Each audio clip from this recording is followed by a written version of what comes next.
के साथ जासूदखोर वीरेंद्र को लेकर रायपुर पहुंचेगी पुलिस। जी हां, कल ग्वालियर से वीरेंद्र को अरेस्ट किया गया था और सीक्रेट इनपुट पर रायपुर पुलिस ने दबोचा था।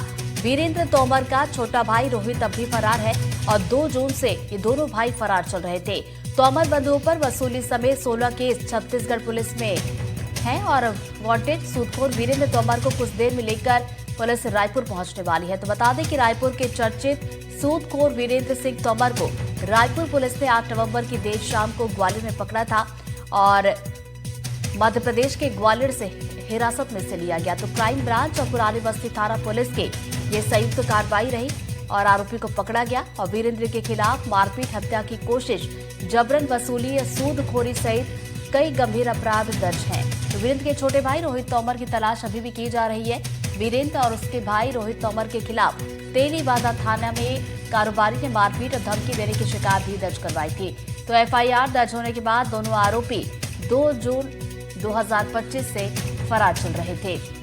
ज्यादा जानकारी के साथ हमारे सहयोगी नीलेश त्रिपाठी हमारे साथ जुड़ गए। सीधा हम करू करेंगे। नीलेश, देखिए हिरासत में तो ले लिया गया है, रायपुर कितने देर में इसे लेकर पहुंचेगी पुलिस?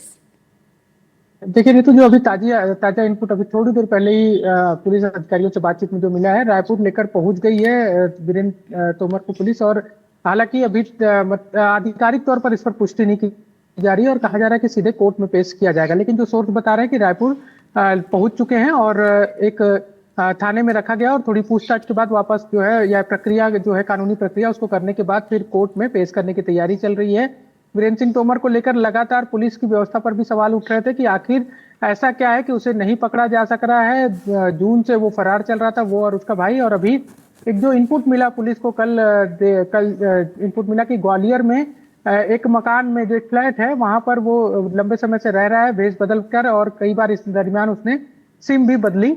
और उसके बाद जब बाहर निकला टहलने के लिए, लोअर और टी शर्ट में टहलने के लिए निकला था, तभी पुलिस के जो सोर्स थे वो जानकारी दी और उसके बाद पुलिस की टीम जो है बनाकर और वहां की स्थानीय पुलिस की मदद लेकर, ग्वालियर पुलिस की, और उसके बाद इसको पकड़ा गया था और देर रात लेकर रवाना हुई थी। अभी तो कुछ देर पहले बताया जा रहा है रायपुर लेकर पहुंच चुकी है टीम और अब आगे की प्रक्रिया जो है कानूनी प्रक्रिया कोर्ट में पेश करने की जाएगी। हालांकि आधिकारिक तौर पर पुलिस अभी इस पर कोई बयान नहीं दी है।